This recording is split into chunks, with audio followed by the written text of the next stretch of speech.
നേരിയ സങ്കടത്തോടെ നില മുറിയിലേക്ക് ചെന്നു. മുറിയിലെത്തിയ നില കപ്പിന് വേണ്ടി അവിടെ മുഴുവൻ കണ്ണോടിച്ചുവെങ്കിലും കപ്പ് കണ്ടില്ലായിരുന്നു. എന്നാലും ഇത് എവിടെ പോയി? ഇച്ചായനെ കണ്ടിട്ട് ഒന്നും അറിഞ്ഞതായിട്ടുള്ള ഭാവമില്ലല്ലോ. ഷോ, എന്നാലും പോട്ടെ, സാരമില്ല. പ്ലാൻ എ ഫ്ലോപ്പായ സ്ഥിതിക്ക് പ്ലാൻ ബി പരീക്ഷിക്കാം. അതും മനസ്സിൽ പറഞ്ഞ അവൾ തൻ്റെ വാർഡ്രോബ് തുറന്നു. തൻ്റെ ഡ്രസ്സിനടിയിൽ ഒളിപ്പിച്ച കസ്റ്റമൈസ്ഡ് സ്കെച്ച് വാലറ്റ് തപ്പാൻ തുടങ്ങി. മുൻവശം ലവ് എന്നെഴുതി ഇരുവരുടെയും പേരും പിറകിൽ 2 പേരും ഒരുമിച്ചുള്ള ഫോട്ടോവും വരുന്ന രീതിയിൽ വരുന്ന ഒരു മെൻസ് വാലറ്റ്. അതിനകത്തായിരുന്നു പ്രഗ്നൻസി കാർഡും വെച്ചിരുന്നത്. ഇപ്പോൾ രണ്ടുമില്ല. നിലയിൽ ആകെ പരിഭ്രാന്തി നിറഞ്ഞു. ഇതേസമയം താഴെയുള്ളവരോട് ഇപ്പോൾ വരാം എന്നും പറഞ്ഞ് ഡേവിഡ് മുറിയിലേക്ക് വരികയായിരുന്നു. എന്നാൽ ഇതെവിടെ പോയി? വീണ്ടും വീണ്ടും തൻ്റെ ഡ്രസ്സിനടിയിൽ തപ്പിക്കൊണ്ട് നില ഓരോന്ന് പറയുന്നുണ്ട്. നിലാവേ, എന്ത് പോയെന്നാ നീ പറയുന്നത്? നിലയുടെ പിന്നിലൂടെ ചെന്ന് അവളുടെ കാതോരം ചുണ്ടമർത്തിക്കൊണ്ട് ഡേവിഡ് ചോദിച്ചു. അവൻ വന്നത് പോലും അവൾ അറിഞ്ഞിരുന്നില്ല. പെട്ടെന്നുള്ള അവൻ്റെ ആ വരവും അവൻ്റെ ആ പ്രവൃത്തിയും അവളിൽ വിറയലുണ്ടാക്കി. അത് പിന്നെ എനിക്ക് നിലയ്ക്ക് എന്ത് പറയണം എന്നറിയില്ലായിരുന്നു. നിനക്ക് പറ. അവളുടെ കാതോരം പതിയെ ഊതിക്കൊണ്ടവൻ ചോദിച്ചു. ഇച്ചായ, അത് പിന്നെ. ഏത് പിന്നെ? അവളുടെ തോളിൽ മുഖമുരച്ചിക്കൊണ്ടവൻ വീണ്ടും ചോദിച്ചു. അവിടം ഇക്കിളു കൂട്ടിയതും ആ നിമിഷം അവൾ അവനെ അഭിമുഖമായി തിരിഞ്ഞു അവൻ്റെ ഡ്രസ്സിൽ അള്ളിപ്പിടിച്ചു. ആ നിമിഷം ഇരുവരുടെയും കണ്ണുകൾ തമ്മിൽ കൊരുത്ത് വലിച്ചു. അവളുടെ പിടയ്ക്കുന്ന മിഴികളും വിറയ്ക്കുന്ന അതരങ്ങളും കാണവേ അവൾക്ക് തന്നോട് എന്തൊക്കെയോ പറയാനുണ്ടെന്ന് അവന് മനസ്സിലായി. ഇച്ചായ, എനിക്ക് നിങ്ങളോട്. അത് പിന്നെ ഞാൻ. നില വാക്കുകൾക്ക് വേണ്ടി പരതുന്നുണ്ടായിരുന്നു. ഇനി അവളെ പറ്റിക്കാൻ അവന് കഴിഞ്ഞില്ല. ആ നിമിഷം അവൻ അവളുടെ നെറുകയിൽ ചുണ്ടമർത്തി. നീ എനിക്ക് കരുതി വെച്ച ആ ഗിഫ്റ്റ്, അത് രണ്ടും ഇപ്പം എൻ്റെ കയ്യിലാണ്. ഇഷ്ടമായി, ഒരുപാട് ഒരുപാട് ഒരുപാട് ഇഷ്ടമായി. നിലാവേ, നിൻ്റെ ആ സമ്മാനങ്ങളും ഈ ഒരു ദിവസവും ഈ ഒരു നിമിഷവും എന്നെന്നും ഞാൻ എൻ്റെ ഈ ഹൃദയത്തിൽ സൂക്ഷിച്ചു വെക്കും. അത് പറയുമ്പോൾ അവൻ്റെ ചുണ്ടുകൾ അവളുടെ മുഖത്ത് ഇടതടവില്ലാതെ അമർന്നുകൊണ്ടിരുന്നു. അതോടൊപ്പം അവൻ്റെ കണ്ണുകൾ നിറഞ്ഞു തൂവി. എത്ര ചുംബിച്ചിട്ടും മതിവരാത്ത പോലെ അവൻ അവളെ പിന്നെയും ചുംബിച്ചു. അവൻ കരയുന്നത് കണ്ടതും അവളുടെ കണ്ണു നിറഞ്ഞു. നിലാവേ, ഇപ്പം നമ്മൾ 3 പേരാണല്ലേ. എനിക്ക് സ്നേഹിക്കാനും എന്നെ സ്നേഹിക്കാനും എൻ്റെ രക്തത്തിലൊരു കുഞ്ഞ്, എൻ്റെ കുഞ്ഞ്. ഇനി നിനക്കൊപ്പം ഈ ഹൃദയത്തിൽ സൂക്ഷിക്കാൻ മറ്റൊരാൾ കൂടി, നമ്മുടെ കുഞ്ഞ്. ഓ മൈ ഗോഡ്, എനിക്ക് സന്തോഷം കൊണ്ടേ ഇരിക്കാൻ വയ്യുന്നില്ല. അവനത് പറഞ്ഞതും അവൾ നിറഞ്ഞ കണ്ണാൽ അവൻ്റെ മുഖം തൻ്റെ ഇരു കൈയിലും ചേർത്ത് പിടിച്ചു. അവൻ്റെ ആ നിറഞ്ഞ കണ്ണുകൾ തൻ്റെ ചുംബനത്താൽ ഒപ്പിയെടുത്തു. പപ്പ കരയുന്നത് കണ്ട പപ്പയുടെ കുഞ്ഞു നക്ഷത്രത്തിന് വിഷമാവും കേട്ടോ. അവൻ്റെ കൈയെടുത്ത് തൻ്റെ വയറിൽ വെച്ചുകൊണ്ട് നില പറഞ്ഞതും അവൻ്റെ ഹൃദയതാളം പോലും ഉയർന്നു വരികയായിരുന്നു. ഒരാഴ്ചയായി ആൾ പപ്പയുടെ ചുംബനത്തിന് വേണ്ടി കാത്തിരിക്കുന്നു. അതറിയോ ഇയാൾക്ക്? അവൻ്റെ ചുണ്ടിൽ അമർത്തി മുത്തിക്കൊണ്ടവൾ കൊഞ്ചലോടെ പറഞ്ഞു. ആ നിമിഷം അവൻ അവൾക്ക് മുന്നിൽ മുട്ടുകുത്തി നിന്നു.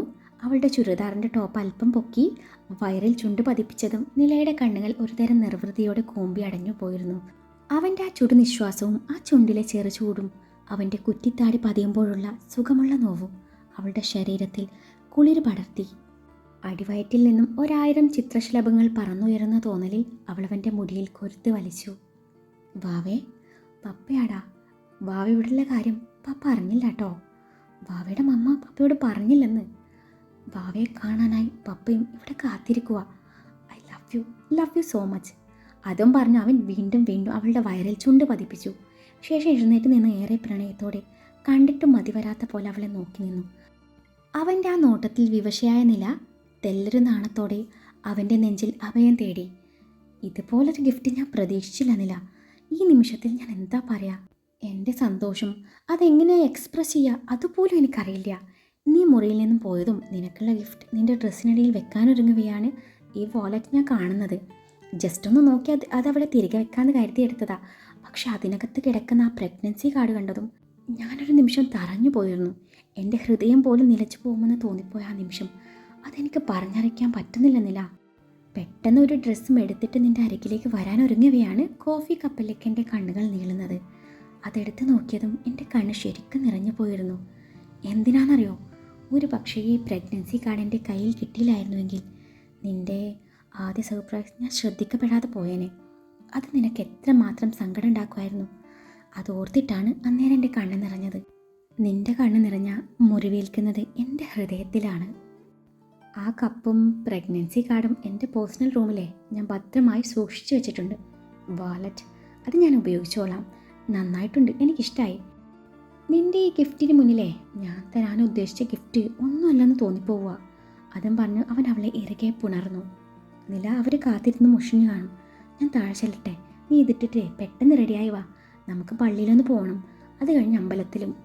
നിനക്ക് ഈവനിങ് ഇടാനുള്ള ഡ്രസ്സ് കുറച്ച് കഴിഞ്ഞ് എത്തും. വാർഡ്രോബിൽ നിന്നും ഒരു കവർ എടുത്ത് അവളുടെ കയ്യിൽ കൊടുത്തുകൊണ്ട് ഡേവിഡ് പറഞ്ഞു. പിന്നെ നില, സ്റ്റെയർ ഇറങ്ങുമ്പോൾ സൂക്ഷിക്കണം.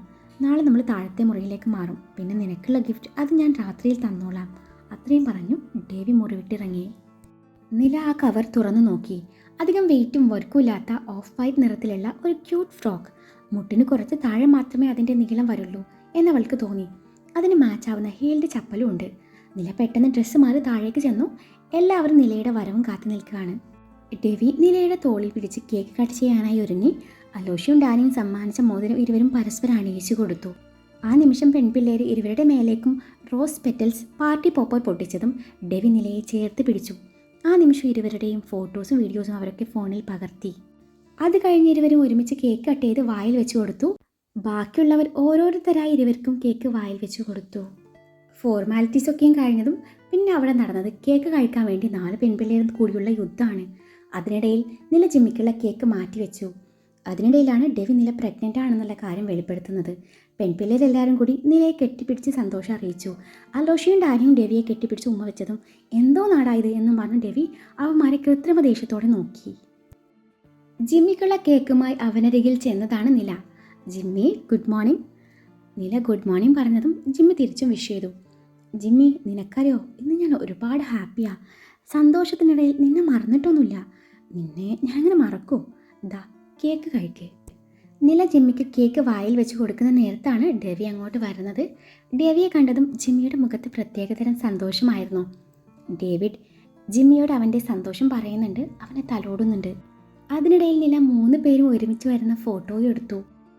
നല്ലൊരു ഇവൻ്റ് മാനേജ്മെൻറ്റ് ടീമിനെ തന്നെയാണ് ഡെവി പാർട്ടിയുടെ മുഴുവൻ ഉത്തരവാദിത്വവും ഏൽപ്പിച്ചിരിക്കുന്നത്. അവർ ഡെക്കറേഷൻ്റെ ഫൈനൽ ടച്ചപ്പ് നടത്തുകയാണ്. അലോഷിയെയും ഡാനിയെയും ബാക്കിയുള്ള കാര്യങ്ങളൊക്കെയും ഏൽപ്പിച്ചു. ഡെവി നിലയെയും കൂട്ടി പള്ളിയിലേക്ക് പോയി. ടീനയും സെലിനും അലീനയും മുറ്റത്ത് ഗാർഡൻ ബെഞ്ചിലിരുന്ന് കഥ പറയുന്നുണ്ട്. അലോഷി മുറ്റത്ത് നിന്ന് ഇവൻ്റ് കാര്യമായി സംസാരിക്കുന്നുണ്ട്. ഇതേ സമയം ഡാനിയും സ്വാതിയും ഇതൊക്കെ നോക്കിക്കണ്ട് മുകളിലെ കോമൺ ബാൽക്കണിയിലിരുന്ന് കാര്യമായ റൊമാൻസിലാണ്. താഴെ നിന്ന് നോക്കിയാൽ ഇരുവരുടെയും റൊമാൻസ് കാണാം. ഓഹ്, എന്താണാവോ ഇതിന് മാത്രം സംസാരിക്കാൻ. ഇരുവരെയും നോക്കി പിറുപിറുത്തുകൊണ്ട് അലോഷി തൻ്റെ ജോലിയിൽ മുഴുകി. അന്നേരാണ് അലോഷിയുടെ കണ്ണുകൾ അറിയാതെ പെൺപിള്ളേരുടെ ഭാഗത്തേക്ക് നീളുന്നത്. തന്നെ കണ്ണെടുക്കാതെ നോക്കി നിൽക്കുന്ന അലീനയെ കണ്ടതും അവൻ തൻ്റെ ഫോൺ എടുത്ത് അവൾക്ക് മെസ്സേജ് അയച്ചു. 4-5 ക്വസ്റ്റ്യൻ മാർക്ക് ഇട്ടുണ്ടായിരുന്നു അവൻ ആദ്യം മെസ്സേജ് അയച്ചത്. അത് കണ്ട് അലീനയും തിരിച്ച് ക്വസ്റ്റ്യൻ മാർക്ക് അയച്ചു. ആരെ വായി നോക്കി നിൽക്കുക? അലോഷിയുടെ അടുത്ത മെസ്സേജ് അതായിരുന്നു. എൻ്റെ മറ്റവനെ ഒന്ന് പോ മനുഷ്യ, ദേ നമ്മുടെ വെഡ്ഡിങ് ആനിവേഴ്സറിയെ ഇങ്ങ് വരുക. ഇതുപോലൊരു ഗ്രാൻഡ് പാർട്ടി ഞാനും എക്സ്പെക്റ്റ് ചെയ്യുന്നുണ്ട്. അലീന മെസ്സേജ് അയച്ചു. ആണോ? എങ്കിലേ നില ഡെവിച്ചായന് കൊടുത്ത അതുപോലത്തെ ഒരു ഗിഫ്റ്റ് ഞാനും എക്സ്പെക്റ്റ് ചെയ്തോട്ടെ. അലോഷിയുടെ റിപ്ലൈ മെസ്സേജ് കണ്ടതും അലീന അവന് കൂർപ്പിച്ചൊരു നോട്ടം നൽകി. നോക്കി പേടിപ്പിക്കുന്നോടി ഉണ്ടക്കണ്ണി. അലോഷി തിരിച്ചും മെസ്സേജ് അയച്ചു. ഇയാൾക്ക് അപ്പനാവാനുള്ള പക്വതായിട്ടില്ല, അതാവുമ്പോൾ നമുക്ക് ആലോചിക്കാം. അലീനയുടെ മെസ്സേജ് അതായിരുന്നു. അതിന് മറുപടിയായി അലോഷിയുടെ മെസ്സേജ് ഇതായിരുന്നു. പൊടി ദുഷ്ടേ, പക്വതയില്ലാതെ അപ്പനാവാൻ പറ്റുമെന്നേ, ഞാനൊന്ന് നോക്കട്ടെ. അലോഷി അവൾക്കുള്ള റിപ്ലൈ മെസ്സേജ് കൊടുത്തു. ഫോണും പോക്കറ്റിലിട്ട് അവളെ ശ്രദ്ധിക്കാതെ തൻ്റെ ജോലിയിൽ മുഴുകി. മെസ്സേജ് വായിച്ച അലീനയുടെ മുഖം നാണം കൊണ്ട് ചുവന്നു വന്നു. കുറച്ച് കഴിഞ്ഞതും നിലയുടെ അച്ഛനും അമ്മയും വിച്ചു എത്തി. ഇതേ സമയം നിലയും ഡേവിയും പള്ളിയിലും അമ്പലത്തിലും പോയി തിരികെ വരികയായിരുന്നു. നില സീറ്റിൽ ചാരിയിരുന്ന് ഡെവിയെ കണ്ണെടുക്കാതെ നോക്കി നിൽപ്പുണ്ട്. ഡെവിയുടെ കണ്ണുകൾ ഇടയ്ക്കിടെ അവളിലേക്ക് നീളുന്നുണ്ട്. ആ ഫ്രോക്ക് അവൾക്ക് ശരിക്കും ചേരുന്നുണ്ടായിരുന്നു. ആ ഡ്രസ്സിൽ ഒരു കൊച്ചു കുഞ്ഞിൻ്റെ ഓമനത്വം അവളുടെ മുഖത്തുണ്ടായിരുന്നു. ഡെവിയുടെ ചുണ്ടിൽ ഒരിളം പുഞ്ചിരി വിരിഞ്ഞു. എന്താ ഇങ്ങനെ നോക്കുന്നത്? അവൻ്റെ നോട്ടം കണ്ടിട്ട് നില ചോദിച്ചു. ഇന്ന് ശരിക്കും സുന്ദരിയായിട്ടുണ്ട്. അല്ലാത്തപ്പോൾ ഞാൻ സുന്ദരിയല്ലേ? ആണ്, നീ എപ്പോഴും സുന്ദരിയാ. പക്ഷേ ഇന്നൊന്നുകൂടി സുന്ദരിയായിട്ടുണ്ട്. എനിക്കങ്ങേ കടിച്ച് തിന്നാൻ തോന്നുന്നുണ്ട്. തിന്നു തിന്നുവേ തിന്നോന്നേ. നമ്മുടെ വീട്ടിൽ നിന്ന് നിറയെ കട്ടുറുമ്പുകളാണല്ലോ. അതുകൊണ്ട് ഇവിടെ വെച്ച് തന്നെ തിന്നേക്കല്ലേ. ഡെവി വണ്ടി മറ്റൊരു വഴിയിലേക്ക് തിരിച്ചു വിട്ടു. ഇതെങ്ങോട്ടാ? വണ്ടിയുടെ ദിശ മാറിയതും നില അവനെ നോക്കി. ചുമ്മാ ഒന്ന് കറങ്ങിയിട്ട് വരാം. അവൻ അവളെ നോക്കി കണ്ണ് ചിമ്മി കാണിച്ചു. ഇച്ചായ, അവരൊക്കെ വീട്ടിൽ നമ്മളെ വെയിറ്റ് ചെയ്യുവല്ലേ, നമുക്ക് തിരിച്ചു പോവാന്നേ, നില പറഞ്ഞു. തിരിച്ചു പോവണോ? പോവാം. ശരി. അതും പറഞ്ഞ് ഡേവിഡ് തൻ്റെ വണ്ടി തിരിച്ചു വിട്ടു. ശേഷം വിജനമായ സ്ഥലത്ത് തൻ്റെ വണ്ടി ഒതുക്കി നിർത്തി. സീറ്റ് ബെൽറ്റ് എടുത്ത് സീറ്റും സ്റ്റിയറിങ്ങും അഡ്ജസ്റ്റ് ചെയ്ത് അവൾ അതുപോലെ പൊക്കിയെടുത്ത് മടിയിൽ വെച്ചു. ഇച്ചായ, എന്തായി കാണിക്കുന്നത്? എൻ്റെ വയറിലെ ഒരാൾ കൂടിയുണ്ട്, അത് മറക്കണ്ട. ഇല്ലെന്ന്, പെട്ടെന്ന് വിട്ടേക്കാന്നേ. അവളുടെ ഡ്രസ്സിന് മേലെയായി അവളുടെ വലത് മാറിലൊന്ന് കടിച്ചു വിട്ടുകൊണ്ട് അവൻ പറഞ്ഞു. ഇച്ചായ, കുറച്ച് കൂടുന്നുണ്ട് കേട്ടോ. അതും പറഞ്ഞവൾ അവൻ്റെ മീശ പിരിച്ചു വെച്ചു. അവൻ്റെ ചുണ്ടിലൊന്ന് മുത്തിക്കൊണ്ട് പിൻവാങ്ങാനൊരുങ്ങവേ അവൻ അവളുടെ ചുണ്ട് മുഴുവനായും കവർന്നെടുത്തിരുന്നു. അവളെ വേദനിപ്പിക്കാത്ത രീതിയിൽ അവളുടെ ചുണ്ടുകൾ മൃദുവായി നുണഞ്ഞുകൊണ്ട് ഉള്ളിലെ സന്തോഷം മുഴുവൻ ഇരുവരും പരസ്പരം പകുത്തു നൽകി. ഇനിയും വൈകിയാൽ ശരിയാവില്ലെന്ന് കരുതിയതും ഇരുവരും അകന്നു മാറി. നില അവൻ്റെ തോളിലേക്ക് മുഖം പൂഴ്ത്തി. കിതപ്പടക്കാൻ പാടുപെടുന്ന നിലയുടെ പുറം ഡേവ് പതിയെ തട്ടിക്കൊടുത്തുകൊണ്ടിരുന്നു. നില, നിനക്കെന്താ കഴിക്കാൻ വേണ്ടേ? എനിക്കൊന്നും വേണ്ട ഇച്ചായ, വിശപ്പില്ല, നമുക്ക് വീട്ടിലേക്ക് പോവാം. എനിക്ക് നല്ല ക്ഷീണം തോന്നുക. അത് പറ്റില്ല, നീ വിശന്നിരുന്ന നമ്മളുടെ കുഞ്ഞിനെ വിശക്കുക. അതും പറഞ്ഞുകൊണ്ടവൻ അവളെ നേരെ ഇരുത്തി വണ്ടി മുന്നോട്ടെടുത്തു. അതിനിടയിൽ അവൾ ഇളനീർ വാങ്ങിച്ചു കൊടുത്തു, നിർബന്ധിച്ച് കുടിപ്പിച്ചു. ശേഷം ഇരുവരും കുരിശിങ്കലിലേക്ക് യാത്ര തിരിച്ചു. ഡാനിയുടെയും സ്വാതിയുടെയും റൊമാൻസ് കണ്ട് സഹിക്കാൻ വയ്യാഞ്ഞിട്ടാണ് അലോഷി ഇല്ലാത്ത ആവശ്യം ഉണ്ടാക്കി ഫോൺ വിളിച്ച് അവനെ താഴേക്ക് വരുത്തിക്കുന്നത്. എന്താടാ, ഡാനി ചോദിച്ചു. അത് തന്നെയാണ് എനിക്കും ചോദിക്കാനുള്ളത്. എന്താ നിന്റെ ഉദ്ദേശം? രണ്ടും ഇങ്ങോട്ട് കെട്ടിയെടുത്തത് ഇതിനായിരുന്നുല്ലേ? അവിടെ നിന്ന് എന്തൊക്കെയായിരുന്നു? ഉമ്മ വെക്കുന്നു, കെട്ടിപ്പിടിക്കുന്നു, എന്തോ നാടേ. ഇവിടെ നിൽക്കുന്നവർക്ക് മൊത്തം കാണാം. നിങ്ങളുടെ റൊമാൻസ് കണ്ടേ ദേ ഇവിടുത്തെ പണിക്കാർ പിള്ളേരെ മറ്റേ പടം കാണുന്ന ത്രില്ലിലാണുള്ളതെന്ന് ആ ഇവൻ്റ് മാനേജ്മെൻറ്റിൻ്റെ സൂപ്പർവൈസർ എന്നെ വിളിച്ചിട്ട് പറയുക. അവരോട് പോയി അകത്തിരുന്ന് റൊമാൻസിക്കാൻ പറയാൻ. എൻ്റെ തൊലി ഉരിഞ്ഞു പോയി. ഒടുവിൽ നീ എൻ്റെ ആരുമല്ലെന്നും ഇവിടത്തെ ഏതോ ഒരു അകന്ന ബന്ധുവാണെന്നും നിന്നോട് കാര്യം പറഞ്ഞേക്കാന്ന് പറഞ്ഞു ഞാൻ മെല്ലെ സ്കൂട്ടായി. എന്നാൽ ഞങ്ങൾ അകത്ത് പോയിരുന്ന് സംസാരിക്കാമെന്ന് പറഞ്ഞു വീണ്ടും അകത്തേക്ക് നടക്കാനൊരുങ്ങിയ ഡാനിയെ അലോഷി പിടിച്ചു നിർത്തി. എവിടേക്കായി പോണത്? നീയേ ഇവിടെ നിന്നാൽ മതി. എന്നിട്ട് ഇവർക്ക് എന്തേലും ആവശ്യമുണ്ടെങ്കിൽ അതൊക്കെ ചെയ്തു കൊടുക്ക്. ഞാൻ ഇത്തിരി വെള്ളം കുടിച്ചിട്ട് വരാം. അതും പറഞ്ഞ് അലോഷി നടക്കാനൊരുങ്ങി. എടാ, നിനക്ക് വീട്ടിൽ പോയാലും വെള്ളം കുടിക്കാമല്ലോ, ബിരിയാണിയും കഴിക്കാം. എൻ്റെ കാര്യം അങ്ങനെയാണോ? വല്ലപ്പോഴും കിട്ടുന്ന ഈ കഞ്ഞുകൂടി കൊണ്ടാണ് ഞാൻ ജീവിച്ചു പോകുന്നത്. പോടാ അലവലാതി, ശരിക്കും ഞാൻ വെള്ളം കുടിക്കാനാണ് പോകുന്നത്. പിന്നിൽ നിന്നുള്ള ഡാനിയുടെ ആ പറച്ചിൽ കേട്ട് അലോഷി ഡാനിയെ കൂർപ്പിച്ച് നോക്കിക്കൊണ്ട് പറഞ്ഞു. ആർക്കറിയാം. അതും പറഞ്ഞ് ഡാനി അലോഷി പോയെന്ന് ഉറപ്പ് വരുത്തി ഗാർഡൻ ബെഞ്ചിലിരുന്ന് സ്വാതിക്ക് കോൾ ചെയ്തു. അവിടെ നിന്ന് നോക്കിയാൽ മുകളിലെ ബാൽക്കണിയിലിരുന്ന സ്വാതിയെ ശരിക്കും കാണാം.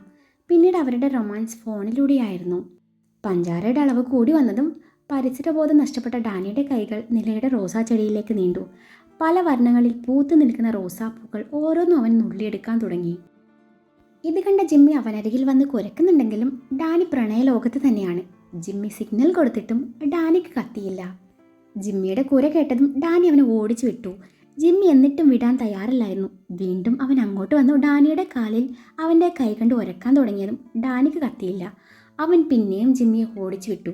ഡാനി ഒട്ടുമിക്ക പൂക്കളും പറിച്ചെടുത്തു ബൊക്കെ പോലെ കയ്യിൽ പിടിച്ചിട്ടുണ്ട്. ആ നേരത്താണ് ഡെവിയുടെ കാർ അങ്ങോട്ട് വരുന്നത്. അത് കണ്ടതും ജിമ്മി ഓടിപ്പോയി. തങ്ങളുടെ അരികിലേക്ക് ഓടി വരുന്ന ജിമ്മിയെ കണ്ട് നിലയും ഡെവിയും ഒന്ന് നോക്കി. ജിമ്മി നിലയോട് എന്തൊക്കെയോ പറഞ്ഞു. ശേഷം അവളെയും കൂട്ടി ഗാർഡനിലേക്ക് ചെന്നു. പിന്നാലെ ഡെവിയും നടന്നു. അപ്പോഴും ഡാനി പൂക്കളും കയ്യിൽ പിടിച്ച് കാര്യമായ സംസാരത്തിലാണ്. അവൻ്റെ മുഖത്ത് പ്രണയം കൊണ്ടുള്ള പലതരം നവരസങ്ങൾ ഇങ്ങനെ വിരിയുന്നുണ്ട്. നില തൻ്റെ റോസാ ചെടിയിലേക്കും ഡാനിയുടെ കയ്യിലിരിക്കുന്ന പൂക്കളിലേക്കും മാറി മാറി നോക്കി.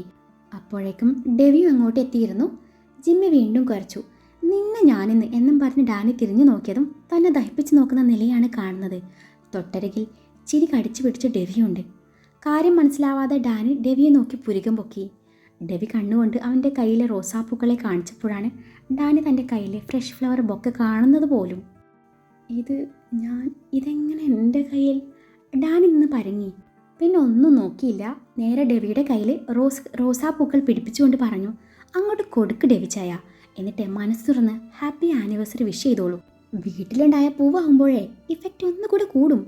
ഇരുവരും ഒരുമിച്ച് ഇതും ഉയർത്തി ഒരു മറ പോലെ പിടിച്ച് ഒരു ലിപ് കിസ്സിങ് കൂടി പോസ് ചെയ്യേ. അടിപൊളിയായിരിക്കും. ഫോട്ടോ വേണേൽ ഞാൻ എടുത്തുതരാം. പൂവ് പറിച്ചതും പോരാ, നിന്ന് ഡയലോഗ് അടിക്കുന്നത് കേട്ടില്ലേ? ദുഷ്ടൻ. ഷോ എൻ്റെ റോസാപ്പൂക്കൾ, ഞാനിപ്പോൾ വന്നില്ലായിരുന്നെങ്കിൽ ആ മൊട്ടുകൾ കൂടി പിച്ചെടുത്തേനെ. നില പിറുപിറുത്തു. ജിമ്മി, ഇങ്ങേരെ ഈ വീട് മൊത്തം 5 റൗണ്ട് ഓടിപ്പിച്ച് വിട്ടേക്കണം. വേറെന്തും ഞാൻ സഹിച്ചേനെ, ഇത് ഞാൻ സഹിക്കില്ല. നിലയുടെ ഓർഡർ കിട്ടിയതും ജിമ്മി ഡാനിക്ക് നേരെ കുരച്ചുകൊണ്ട് പാഞ്ഞു വന്നു. ജിമ്മി, ഡോണ്ടു, അങ്ങനെയൊന്നും ചെയ്യാൻ പാടില്ല. അറിയാതെ പറ്റിപ്പോയതാ. ഞാനിവിടുത്തെ സ്വന്തം ആളാണ്. ഡാനി പിന്നിലോട്ട് ചുവടുകൾ വെച്ചുകൊണ്ട് പറഞ്ഞതും ജിമ്മി വീണ്ടും അവന് നേരെ കുരച്ചു ചാടി. പിന്നിലോട്ട് ചുവടുകൾ വെക്കുന്ന ഡാനി പിന്നിലുള്ള സ്വിമ്മിംഗ് പൂൾ കണ്ടില്ലായിരുന്നു. അവൻ നേരെ ചെന്ന് വീണതും സ്വിമ്മിംഗ് പൂളിലും. മുകളിലെ ബാൽക്കണിയിലിരുന്ന് ഇത്രയും നേരം ഇതൊക്കെയും ചെറിയാളെ കണ്ടുകൊണ്ടിരുന്ന സ്വാതി ഡാനിയെ ജിമ്മി ഓടിക്കുന്നത് കണ്ട് ഇറങ്ങി വന്നതാണ്. അവൾ താഴെ എത്തിയതും ഡാനി സ്വിമ്മിംഗ് പൂളിലേക്ക് വീഴലും ഒരുമിച്ചായിരുന്നു. ആ വീഴ്ച കണ്ടതും സ്വാതി ഉറക്കെ ചിരിക്കാൻ തുടങ്ങി. സ്വാതിയുടെ ചിരി കണ്ടു ഡാനി അവളെ നോക്കി പേടിപ്പിച്ചു. എന്നിട്ട് അവൾക്ക് നേരെ കൈ നീട്ടി. ജിമ്മി. ഡാനി കയറി വരുന്നത് കണ്ടതും നില ജിമ്മിയെ നോക്കി മൂളിയതും ജിമ്മി അവനെ നോക്കി വീണ്ടും കുരയ്ക്കാൻ തുടങ്ങി. നീ കയറി വരുന്നത് എനിക്കൊന്ന് കാണണം എന്ന പോലെ. ഡെവിച്ചായ, ഇവനോടൊന്ന് പറ, ഞാൻ വെള്ളത്തിൽ നിന്ന് കയറട്ടെന്നേ. ഡാനി ഡെവിയെ നോക്കി ദയനീയമായി പറഞ്ഞു. നില പ്ലീസ് വിട്ടേക്ക്, ഡെവി നിലയെ നോക്കി പറഞ്ഞു. കുറച്ചു നേരം അവിടെ കിടക്കട്ടെ ഇച്ചായ. സ്വാതി, നീ ഇങ്ങ് വന്നേടി. നില സ്വാതിയെ വിളിച്ചു. ഞങ്ങളിതേ ഈ പൂക്കൾ ഉയർത്തിപ്പിടിച്ച് നിൽക്കും. എന്നിട്ട് നില അത്രയും പറഞ്ഞു നിർത്തി. എന്നിട്ട് സ്വാതിക്ക് ബാക്കി കേൾക്കണം പോലും. കണ്ടാ പോരെ, കേൾക്കുന്നത് എന്തിനാ അല്ലേ? എന്നിട്ടൊന്നുമില്ല, നീ ഒരു ഫോട്ടോ എടുത്ത് തന്നാൽ മതി, നില പറഞ്ഞൊപ്പിച്ചു. ഡാനി പറഞ്ഞ അതേ ഐഡിയയിലായിരുന്നു നില ഡെവിയെ പിടിച്ച് ഫോട്ടോയ്ക്ക് പോസ് ചെയ്തത്. ചമ്മലക്കയെ മറച്ചു പിടിച്ചു ഡെവി ക്യാമറയ്ക്ക് മുന്നിൽ നിന്ന് കൊടുത്തു. ഇതേസമയം ഡാനി ഒരു ലിപ് ലോക്ക് സീൻ നേരിൽ കണ്ടുകൊണ്ട് വെള്ളത്തിൽ അങ്ങനെ നിൽക്കുകയാണ്. ഫോട്ടോ എടുപ്പ് കഴിഞ്ഞതും നില ജിമ്മിക്ക് ഓർഡർ കൊടുത്തതും ജിമ്മി അടങ്ങിയിരുന്നു. ആ നേരം കൊണ്ട് സ്വാതി ഡാനിയുടെ കൈയും പിടിച്ച് വെള്ളത്തിൽ നിന്നും കയറി വന്നു. നില റോസാപ്പൂക്കളും കയ്യിൽ പിടിച്ച് ഡാനി ഒന്നുകൂടി നോക്കി പേടിപ്പിച്ചു. നിലയും ഡേവിയും അവിടെ നിന്ന് പോയതും ഡാനി സ്വാതി ഒന്ന് നോക്കി. അവൻ്റെ നോട്ടത്തിൽ ആ വശപ്പിശക് കണ്ടതും സ്വാതി കാര്യം തിരക്കി. അത് പിന്നെ നമുക്കും അതുപോലൊരു ഫോട്ടോ എടുത്താലോ? സെൽഫി എടുക്കാം. പൂക്കൾ നമുക്കിതേ സ്റ്റേജ് ഡെക്കറേറ്റ് ചെയ്തിരിക്കുന്നില്ലേ, അവിടെ നിന്ന് ഒപ്പിക്കാം. ഡാനിയുടെ പറച്ചിൽ കേട്ടതും സ്വാതി അവനെ ദഹിപ്പിച്ചു നോക്കി. ഇത് മിണ്ടാതിരുന്നോ, ഇല്ലെങ്കിൽ ഞാനായിരിക്കും നിങ്ങളെ ഇനി സ്വിമ്മിംഗ് പൂളിലേക്ക് തള്ളിയിടാൻ പോവുക എന്നും പറഞ്ഞ് സ്വാതി അവിടെ നിന്ന് പോയതും ഡാനി തൻ്റെ ഉദ്ദേശം ചീറ്റിപ്പോയതിൻ്റെ സങ്കടത്തിൽ താടിക്ക് കൈയും കൊടുത്തിരുന്നു. അങ്ങോട്ടും ഇങ്ങോട്ടും ഉമ്മയൊക്കെ കൊടുക്കുമെങ്കിലും ഒരു ഫ്രഞ്ച് ഇതുവരെയായിട്ട് ഒപ്പിക്കാൻ അവന് പറ്റിയിട്ടില്ല. രാവിലെ വന്നപ്പോൾ തൊട്ട് പെണ്ണിനോട് കെഞ്ചുന്നതാണ്. അന്നേരം പെണ്ണ് കവളിലേക്ക് വാരിക്കോരി തന്നതുമാണ്. അതാണ് നേരത്തെ അലോഷി പറഞ്ഞ ആ മറ്റേ പടം. മുറിയിലിരുന്ന് സംസാരിക്കാമെന്ന് ഡാനി പറഞ്ഞപ്പോൾ അവൻ എന്തേലും കുരുത്തക്കേട് കാണിക്കുമെന്ന് പേടിച്ചിട്ടാണ് സ്വാതി ബാൽക്കണിയിൽ വന്നിരുന്നത് പോലും. ഇതിപ്പോൾ വളഞ്ഞു മൂക്കി പിടിക്കാമെന്ന് കരുതിയപ്പോൾ പെണ്ണിൻ്റെ ഒടുക്കത്തെ ഡിമാൻഡ്. നോക്കിക്കോ, എനിക്ക് ഫ്രഞ്ച് നിഷേധിച്ച നിന്നെ ഉറുമ്പ് കടിക്കും, ഡാനി പറഞ്ഞുപോയി. അന്നേരം അവനെ നോക്കി കുരച്ച ജിമ്മിയെ നോക്കി ഡാനി പല്ലിറുമ്മി. വൈകുന്നേരം ആയതും ആൾക്കാരൊക്കെ എത്തിത്തുടങ്ങി. നിലയൊരുക്കാൻ ബ്യൂട്ടീഷ്യനും വന്നിരുന്നു. ലൈറ്റ് മേക്കപ്പ് മതിയെന്ന് ഡെവി പ്രത്യേകം നിർദ്ദേശിച്ചിരുന്നു. നിലയെ റെഡിയാക്കി കഴിഞ്ഞതും എല്ലാവരും മുറിവിട്ടിറങ്ങി. കണ്ണാടിക്ക് മുന്നിൽ നിന്നുകൊണ്ട് നില തൻ്റെ പ്രതിബിംബത്തിലേക്ക് നോക്കുകയാണ്. അന്നേരമാണ് ഷൂസിട്ട കാലച്ചുകൾ അവളുടെ കാതിൽ പതിയുന്നത്. അതോടെ അവൾക്ക് ഏറ്റവും പ്രിയപ്പെട്ട അവൻ്റെ പെർഫ്യൂമിൻ്റെ ഗന്ധം അവളുടെ നാസികയിൽ തുളച്ചു കയറി. അവൾ കണ്ണാടിയിലേക്ക് തന്നെ നോക്കി നിന്നതും അടുത്ത നിമിഷം അവൻ്റെ രൂപം കണ്ണാടിയിൽ തെളിഞ്ഞു. അവളുടെ സാരിക്ക് മാച്ചാവുന്ന നിറത്തിലുള്ള ഔട്ട്ഫിറ്റായിരുന്നു അവൻ്റേത്. അത് കണ്ടതും അവളുടെ മുഖം വിടർന്നു. എന്നും പിരിച്ചു വെക്കാറുള്ള ആ മീശയും താടിയും ഭംഗിയായി ട്രിം ചെയ്ത് ഒതുക്കി വെച്ചിട്ടുണ്ട്. അവനെ ഇപ്പം കണ്ട സിനിമാ നടനെ പോലുണ്ട്. അവൻ അത്രയും ഗ്ലാമറായി അവൾ ആദ്യമായിട്ട് കാണുകയായിരുന്നു. എന്നാൽ ഇതേ സമയം അവൻ്റെ കണ്ണുകൾ അവളിലൂടെ ഒഴുകി നടന്നു. നെറ്റ് സാരി ആയതുകൊണ്ട് വയറൊക്കെ അത്യാവശ്യം പുറത്ത് കാണുന്നുണ്ട്. താൻ തന്നെ സെലക്ട് ചെയ്ത സാരിയാണല്ലോ, അതുകൊണ്ട് ഒന്നും പറയാനും പറ്റില്ല. പൊക്കിൽ ചിഴിയൊന്നും കാണുന്നില്ല. ആ ഒരു സമാധാനം അവനുണ്ടായിരുന്നു. അവൻ്റെ നോട്ടം കണ്ടതും അവൾ താൻ ഓക്കെ അല്ലേ എന്ന പോലെ അവളെ തന്നെ നോക്കുന്നുണ്ട്. സൂപ്പർ എന്ന് അവൻ കൈകൊണ്ട് കാണിച്ചതും അവളുടെ മുഖം വിടർന്നു. ആ നിമിഷം അവൻ സിന്ദൂരച്ചപ്പിൽ നിന്ന് ഒരു നില സിന്ദൂരം എടുത്ത് അവളുടെ സീമന്തരേഖ ചുവപ്പിച്ചതും അവളുടെ മുഖം വിടർന്നു. അവിടം ചുണ്ട് പതിപ്പിച്ചുകൊണ്ട് അവളെ നെഞ്ചോട് ചേർത്ത് പിടിച്ചതും ആൾക്കാരൊക്കെ എത്തിത്തുടങ്ങി എന്നും പറഞ്ഞ് പെൺപിള്ളയുടെ ഡോറിൻ്റെ ഭാഗത്ത് നിന്ന് അലമ്പുണ്ടാക്കാൻ തുടങ്ങിയതും ഡേവിഡ് നിലയുടെ കൈയും പിടിച്ച് പുറത്തേക്ക് നടന്നു.